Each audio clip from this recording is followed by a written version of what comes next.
बिस्मिल्लाहिर्रहमानिर्रहीम। अज़ीज़ तलबा तलबात अस्सलाम वालेकुम। आज के इस शॉर्ट लेक्चर में जिसका नाम पार्ट्स ऑफ स्पीच है और उसके दो अहम अज्जा नाउन और प्रोनाउन के बारे में हम डिस्कस करेंगे। के साथ आपका होस्ट प्रोफेसर मोहम्मद अकबर अली हाज़िर है। तो आइए चलते हैं लेक्चर के हिस्से की जानिब। सबसे पहले पार्ट्स ऑफ स्पीच की हम डेफिनेशन देखते हैं। In English grammar words are classified into several categories based on their function and meaning in a sentence. यानी एक सेंटेंस में या जुमले में किसी अल्फाज को उनके फ़ेल और मानी की बुनियाद पर कई हिस्सों में तकसीम किया जाता है। These categories are known as parts of speech और इनको हम पार्ट्स ऑफ स्पीच के नाम से जानते हैं। इनकी टोटल 8 अक़साम हैं, जैसा कि आपके सामने ज़ाहिर है। Noun, pronoun, verb, adverb, adjective, preposition, conjunction, interjection। तो आइए अब इस लेक्चर में हम सिर्फ दो पार्ट्स को डिस्कस करेंगे, एक नाउन और दूसरा प्रोनाउन। तो चलते हैं अगले पेज पे। तो इस पे हम डिस्कस कर रहे हैं जी नाउन। नाउन की जो बेसिक डेफिनेशन है वो ये है कि words that refer to a people, places and things and ideas. यानी words that refer to people, places, things and ideas, यानी ऐसे तमाम अल्फाज जो किसी नाम को, जगह के नाम को, लोग के नाम को, अशिया के नाम को या आइडियाज़ को ज़ाहिर करें, उनको हम नाउन बोलते हैं। एग्जाम्पल में बुक, किताब किसी चीज़ का नाम है। सिटी, शहर को बोलते हैं। हैप्पीनेस, खुशी को बोलते हैं। और इस तरह के मज़ीद जो हैं तो तमाम अल्फाज जो किसी नाम को ज़ाहिर करें वो नाउन कहलाते हैं। इसके बाद जो है हम पढ़ेंगे काइंड्स कितनी हैं नाउन्स की। तो nouns can be classified into several categories based on there characteristics and function. कि नाउन्स को उनके फंक्शन और उनकी कैरेक्टरिस्टिक्स यानी खूबियों के लिहाज से बहुत सी कैटेगरीज में तकसीम किया जाता है और इस तकसीम को हम नाउन की टाइप्स या नाउन की काइंड्स बोलते हैं। तो आइए पढ़ते हैं प्रॉपर नाउन क्या है। सबसे पहले प्रॉपर नाउन है। Proper nouns are the names of specific unique entities such as people, places, organization और titles. They are always capitalized to distinguish them from common nouns. यानी कॉमन नाउन के हिसाब से अगर देखें तो कॉमन नाउन में जो पहला वर्ड का पहला हरफ होता है उसको हम कैपिटलाइज नहीं करते, लेकिन जब प्रॉपर नाउन आ जाए तो उस प्रॉपर नाउन के पहले हरफ को हम कैपिटलाइज करेंगे।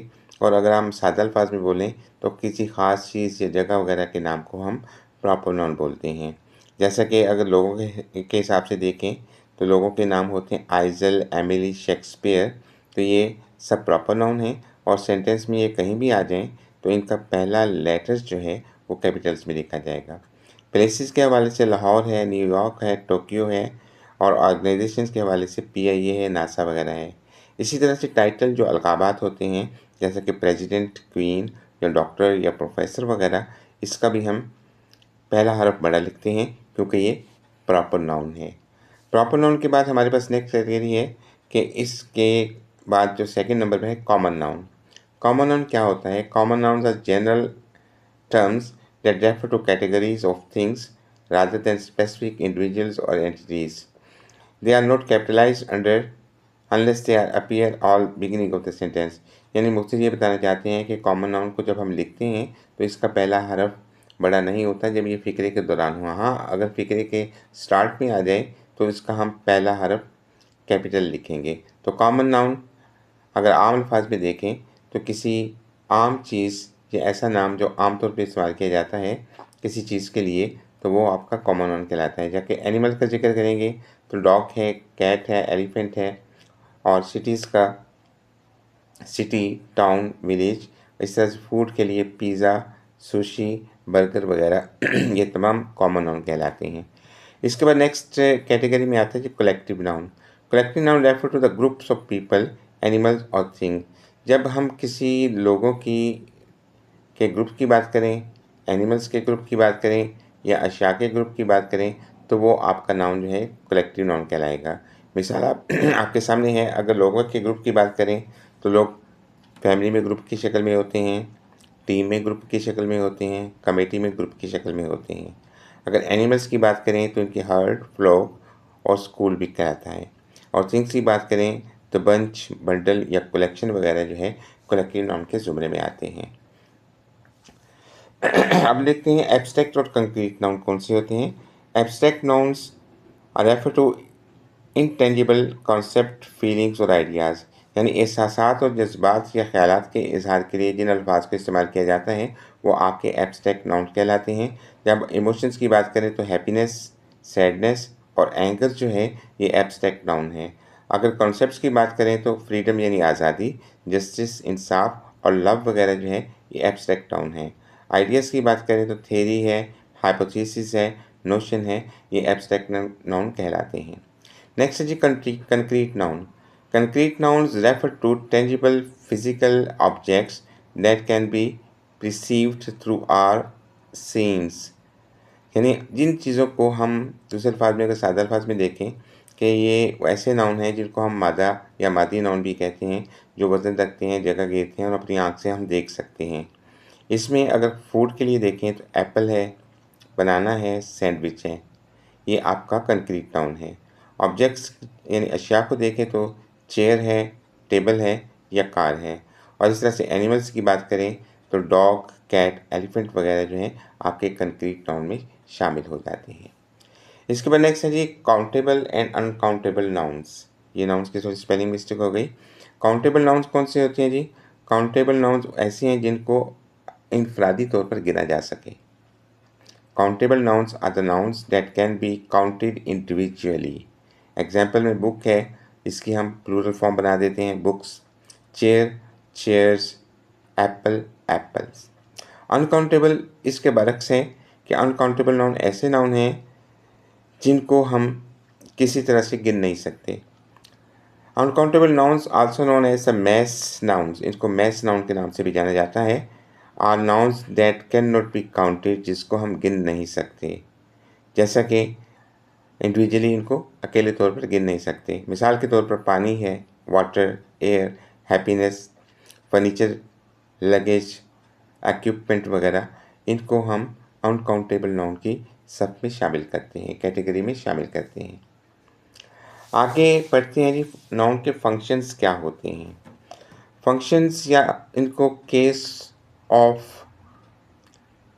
ऑफ नाउन्स भी बोलते हैं। सबसे पहले इसका जेनेटिव या पोजेसिव केस है।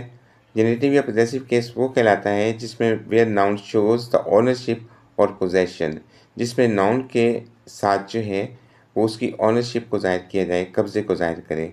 For example the book is Ahmad's, ये किताब अहमद की है। यहाँ पे अहमद नाउन है और नाउन के साथ अपोस्ट्रोफी लगा के हमने इसको पोजेसिव बना दिया, तो इसको पोजेसिव केस या जेनेटिव केस भी बोलते हैं। उसके बाद है जी कम्प्लीमेंट एंड मॉडिफायर। कम्प्लीमेंट क्या होता है जी? The noun completes a meaning of linking verbs. Example he is a doctor, the noun doctor is the complement. यानी यहाँ पे इस तरह के सेंटेंसेस में आपको पहले भी ये डिस्कस कर चुके हैं कि यहाँ पे डॉक्टर्स जो है वो कम्प्लीमेंट है इस सेंटेंस में, क्योंकि फ़िक्रे को कंप्लीट करने के लिए इसको यूज़ किया जा रहा है। मॉडिफायर क्या होती हैं? मॉडिफाइज अनदर नाउन और प्रोनाउन, या किसी नाउन या प्रोनाउन को जो मॉडिफाई करें वो मॉडिफायर कहलाते हैं। मिसाल हमने दी है the university library is close. यहाँ पे यूनिवर्सिटी मॉडिफाई कर रही है लाइब्रेरी को, यानी यूनिवर्सिटी का एक नाउन है और लाइब्रेरी दूसरा नाउन है, तो एक नाउन दूसरे नाउन को मॉडिफाई कर रहा है, तो इसमें हम यहाँ पे इसको या इस तरह के सेंटेंसेस में इस्तेमाल होने वाले नाउन्स को मॉडिफायर बोलते हैं। इसके नेक्स्ट है जी एपोजिटिव, पॉजेसिव और ऑब्जेक्ट ऑफ प्रोपोजिशन। एपोजिटिव क्या होता है जी? ऐसा नाउन दैट एक्सप्लेन और रीनेम्स अनदर नाउन, ऐसा नाउन जो किसी दूसरे नाउन की वजाहत करे या उसकी जगह ले ले। For example my friend a doctor is coming, यहाँ पे अपने दोस्त की जिक्र करते हैं, साथ में कहते हैं वो दोस्त जो डॉक्टर है। तो इसमें ये जो है एक सेंटेंस जो है, एक जो नाउन है दूसरे नाउन को एक्सप्लेन कर रहा होता है, इसलिए यहाँ पे हम इसको एपोजिटिव बोलते हैं। नेक्स्ट है vocative. The noun is use to address someone, जब किसी को मुखातब होने के लिए किसी को बुलाया जाए, बुलाने के लिए किसी को वर्ड बोला जाए तो वो वोकेटिव कहलाता है। एग्जाम्पल जॉन कम हियर, इसमें नाउन जॉन जो है वो वोकेटिव है। Object of preposition, the noun follows the preposition कि ऐसा नाउन जो है जिसके साथ जो है प्रपोजिशन का यूज़ हुआ हो, जैसा कि नीचे वाले सेंटेंस में the book is on the table, इसमें the noun table is the object of preposition on, क्योंकि ऑन प्रपोजिशन को यूज़ करते हुए हमने टेबल को यूज़ किया है या टेबल के वर्ड को यूज़ किया है, इसलिए ये हमारा जो है ऑब्जेक्ट ऑफ प्रपोजिशन कहलाता है।